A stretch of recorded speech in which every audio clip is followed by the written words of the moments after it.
Asini roha marihamu dohok dami na siya debata mata dohot siya anak na Tuhan Yesus Kristus tuhatai. Amin. Tapi parhurasan manugut madihita manginang dongan nahina holongan di bagasan Kristus Yesus. Salam sehat madihita. Amanginang dongan nahina holongan di bagasan Kristus Yesus. Di dalam persekutuan kita di pagi hari ini, firman Tuhan yang akan menjadi petunjuk hidup sepanjang hari ini dalam kehidupan kita tertulis dalam Kitab Daniel pasalnya yang ke-11 ayat yang ke-32. Demikian bunyinya. Dan orang-orang yang berlaku fasik terhadap perjanjian akan dibujuknya sampai murtad dengan kata-kata licin. Tetapi umat yang mengenal Allahnya akan tetap kuat dan akan bertindak. Jala halak nama jahati dopak perjanjiani. Apuanna dumar balik marhitesian hata ela-ela. Allah yang gobangso akan atumadda debata patudusonna marohana laos masih hohot. Di sini anggo sahatna. Saudara-saudara yang terkasih dalam nama Tuhan kita Yesus Kristus. Kenyataan hidup yang kita jalani sekarang jauh berbeda dengan apa yang kita impikan dan apa yang kita harapkan. Ini adalah realitas. Orang boleh bermimpi dan memiliki banyak harapan. Tetapi kenyataan yang dihadapi bisa bertolak belakang dengan impian dan harapannya. Kalau hal ini terjadi dalam kehidupan kita, hendaknya kita tidak menjadi kecewa. Sebab kekecewaan adalah bahasa orang yang tidak menerima kebijaksanaan Tuhan. Orang yang kecewa dengan keadaan hidup adalah orang-orang yang hubungannya dengan Tuhan telah rusak. Kekecewaan adalah siasat iblis untuk mengisolasi kita dari Tuhan atau merusak hubungan kita dengan Tuhan, yang berkembang menjadi kemarahan kepada Tuhan dan pada akhirnya tidak percaya dan tidak beriman lagi kepada Tuhan. Iman bukan hanya dimiliki saja, tetapi harus dipertahankan. Sebagai pengikut Kristus, kita harus berjuang mempertahankan iman kita agar tidak gugur. Hal ini menunjukkan bahwa untuk mempertahankan iman bukanlah perkara yang mudah dan membutuhkan perjuangan. Layaknya seorang olahragawan, ia harus bertanding dalam sebuah gelanggang pertandingan. 1 Timotius 6 ayat 12. Dan kita harus berjuang dengan sungguh-sungguh agar dapat mempertahankan iman kita sampai akhir hidup kita. Karena itu, saudara-saudaraku, berusahalah dengan sungguh-sungguh supaya panggilan dan pilihanmu makin teguh. Sebab jikalau kamu melakukannya, kamu tidak akan pernah tersandung. Di dalam Amsal 4 ayat 27 berkata, janganlah menyimpang ke kanan atau ke kiri. Jauhkanlah kakimu dari kejahatan. Karena kita orang Kristen, maka camkanlah bahwa kita wajib berjuang untuk mempertahankan keselamatan kita.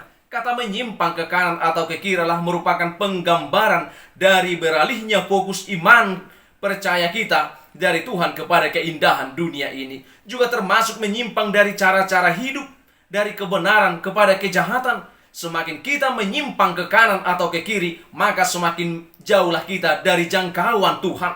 Kita jauh dari jangkauan Tuhan karena dunia ini, maka kita akan jatuh dan tenggelam terbawa arus dunia, atau dalam bahasa nas kita dikatakan murtad atau beralih daripada Tuhan. Amanginang dongan nahina holongan di bagasan Kristus Yesus. Nas kita hari ini berbicara tentang bangkitnya seorang raja di tengah-tengah pembuangan Babel, yang berbuat sesuka hati dan yang menarik perhatian orang-orang percaya atau orang-orang yang takut akan Tuhan pada saat itu. Dia melakukan sebuah kebijakan-kebijakan yang berlawanan dengan kehendak Tuhan. Bahkan dia menyeret umat percaya supaya menjauh daripada Tuhan dengan kata-kata pelicin. Sehingga banyak dari antara umat-umat Tuhan, dari orang-orang percaya kepada Tuhan pada saat itu murtad dan meninggalkan imannya, yaitu pemerintahan Raja Darius dan pemerintahan Raja Nebukadnezar. Tetapi tidak sedikit juga ada yang bertahan di dalam tantangan, di dalam godaan, di dalam kata-kata pelicin yang terjadi pada saat itu. Yang bertahan adalah orang yang mengenal Tuhan dan yang memegang teguh janji-janji Tuhan. Kita yang mana Bapak Ibu? Apakah kita yang mudah goyah atau yang tetap bertahan dalam setiap situasi?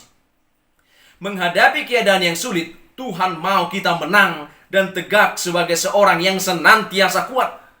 Tuhan menghendaki agar manusia batiniah kita kuat. Ketika manusia batin kita kuat, kita akan tetap tegak menghadapi segala keadaan, baik itu godaan, tidak diombang-ambingkan oleh keadaan zaman yang begitu berubah dengan cepat. Orang yang mengenal Allah akan senantiasa kuat dan bertindak menanggulangi keadaan. Amang inang dongan nah hinang ulama di bagasan Kristus Yesus. Keadaan di akhir zaman memang semakin sukar. Kabar yang kita dengar dan lihat hari-hari inilah keadaan manusia yang semakin rusak, moral maupun etikanya, kejahatan, kekerasan, kenajisan yang terjadi semakin parah. Orang-orang dunia menjadi cemas dan takut. Krisis yang meluas dan mengglobal. Semua itu sesungguhnya adalah penggenapan firman Tuhan. Di dalam 2 Timotius 3 sudah dikatakan, ayat 1 dikatakan, Alkitab telah mengatakan bahwa di hari-hari terakhir akan datang masa yang sukar. Namun bagi kita yang setia, yang mengenal dan yang menuruti firman Tuhan, dengan tekun menantikan Dia akan berkata, Tuhan akan melindungi dan meluputkan dari pencobaan yang akan datang atas seluruh dunia. Wahyu 3 ayat 10. Umat yang mengenal Allahnya, yaitu orang-orang yang setia, yang masuk ke dalam hubungan yang akrab dan pribadi dengan Allah. Layaknya Daniel, ketika Darius melarang kebiasaan berdoa kepada Tuhannya, Daniel tidak saja terus berdoa 3 kali sehari, tetapi melakukannya itu di depan jendela terbuka, sehingga semua orang dapat melihat apa yang dilakukannya. Daniel 6 ayat 10. Demikianlah kiranya kita. Ketika kita tahu bersama dengan siapa kita hidup dan berjalan, maka kita tidak akan mudah digoyahkan dengan tantangan, dengan pergumulan, dengan masalah yang akan datang dalam kehidupan kita, termasuk dengan godaan dan rayuan. Ketika kita tahu bagaimana kemahakuasaan Tuhan yang kita sembah, maka kita tidak akan takut menghadapi apapun mungkin terjadi dalam hidup ini. Kita mengenal Tuhan dengan benar, maka hubungan kita pun sangatlah akrab dan pribadi dengan Allah. Pengenalan dan hubungan ini akan membuat kita kuat dan tidak pernah mundur untuk bertindak yang baik. Di dalam 2 Tesalonika 2 ayat 3 berkata, janganlah kamu memberi dirimu disesatkan orang dengan cara bagaimanapun juga. Sebab sebelum hari itu haruslah datang dahulu murtad dan harus diacahkan dahulu manusia durhaka yang harus binasa. Oleh karena itu berpeganglah teguh kepada iman kepercayaan kita di dalam Kristus. Amang inang, dalam kehidupan iman layaknya Daniel, Sadrak, Mesak, dan Abednego menghadapi tantangan yang secara manusiawi mengharuskan mereka untuk menyerah. Posisi mereka sebagai orang tawanan dan juga perintah yang dikeluarkan oleh raja maupun Raja Darius yang diikuti oleh seluruh pejabat tinggi di Babel pada saat itu membuat mereka seharusnya ikut arus supaya terpelihara hidup dan karir mereka. Tetapi Alkitab mencatat bahwa mereka memutuskan melanggar perintah raja untuk menaati perintah Tuhan. Hal ini menimbulkan kemarahan dan geram Raja Nebukadnezar dan Raja Darius. Ia memanggil mereka dan memberikan kesempatan untuk menyelamatkan diri dengan sujud menyembah kepada patung buatan raja itu. Suatu tindakan yang tidak sulit, yang kalau mereka lakukan pasti akan menimbulkan kesulitan secara rohani. Ancaman ketidaktaatan mereka terhadap raja adalah kematian di dalam dapur api yang menyala-nyala. Tetapi dalam Daniel 3 ayat 16 sampai dengan ayat 18 kita menyaksikan dengan yakin mereka mendeklarasikan iman mereka. Apapun resiko yang harus mereka hadapi, mereka tidak meminta Tuhan melepaskan mereka dari situasi itu. Bahkan sekiranya Tuhan tidak melepaskan mereka sekalipun, mereka akan tetap menyembah kepada Tuhan. Mereka menaruh kepercayaan sepenuhnya kepada Tuhan yang mereka sembah. Mereka siap, bahkan kalau harus mati karena iman mereka. Tuhan tidak membatalkan hukuman itu. Tuhan mengizinkan mereka dicampakkan ke dalam liang perapian itu. Hal itu membuat Raja Nebukadnezar tidak hanya mendengar, tetapi melihat dengan kuasa Tuhan yang menyelamatkan mereka. Raja Nebukadnezar mengakui Tuhan Allah Israel setelah melihat kesaksian iman ketiga pemuda ini. Masalahnya, kekristenan hari ini adalah bahwa terlalu banyak orang Kristen tahu dan percaya kepada Tuhan dan firman, tetapi tidak sanggup mempercayakan diri kepada Tuhan dan kehendak Tuhan. Orang mungkin banyak mendengar hal-hal baik dan benar dari mulut orang Kristen, tetapi apakah mereka melihat itu dari kelakuan orang Kristen? Nebukadnezar, Raja Darius mengakui Tuhan bahwa bukan karena apa yang dia dengar, tentang Tuhan, tetapi karena apa yang dia lihat. Amanginang, apakah orang lain dengar dari mulut kita juga dan lihat dari kelakuan kita? Siapakah kita? Siapkah kita mempertaruhkan karir, masa depan, dan hidup kita karena iman kita kepada Tuhan? Atau malah kita memilih sujud di hadapan patung emas Nebukadnezar untuk menyelamatkan nyawa dan karir kita? Amanginang dongan nahina hulongan. Selama berada di dunia ini, perjalanan hidup kekristenan tidak akan selalu berjalan dengan mulus. Sebab ada banyak sekali tantangan. Ada rintangan yang selalu menghadang langkah kita. Ada goda-godaan, ada rayuan.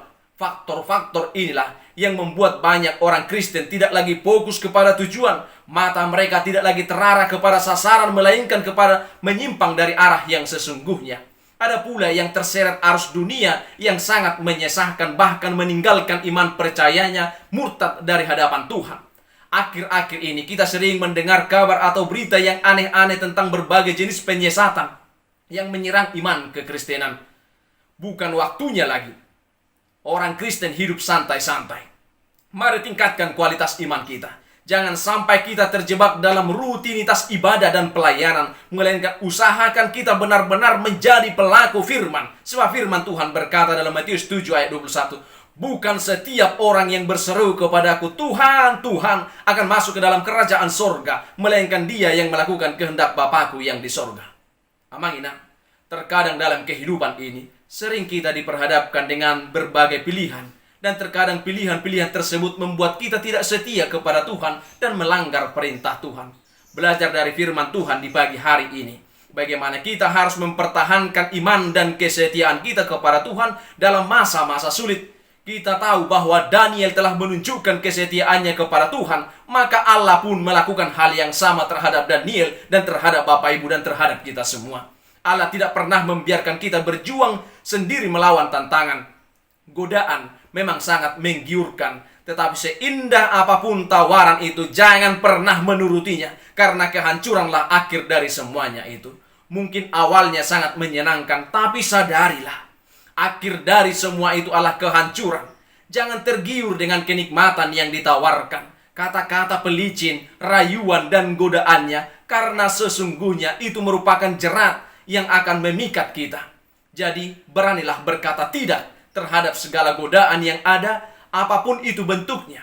Saudaraku yang kekasih dalam nama Tuhan, marilah kita bersama hidup berjuang mempertahankan iman.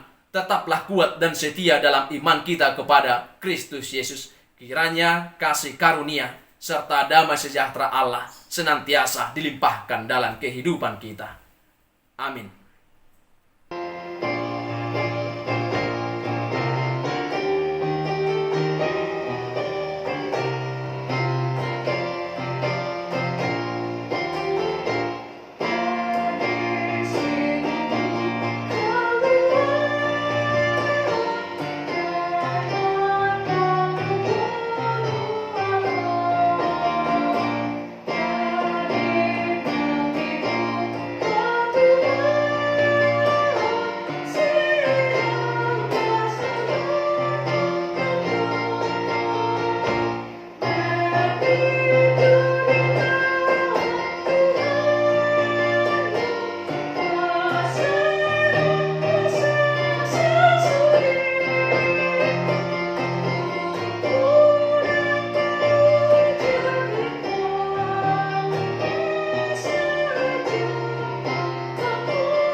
Alia manami na di bono gijang, sai pinarbadia maguarmu, sai ro maharajonmu, sai saut malomo ni roham di bono tongon songona di bono gijang, lehon matuhami sadaran hanguluan siap hari, sei sama dosa nami songon panesa nami, di dosa ni dongan namar dosa tuhami, unak kami togion tu pangucunan, balua mahami sian pangago, ai hodo na punah rajaon, dohot hagugoon, rodia sangapon saliling nililingna.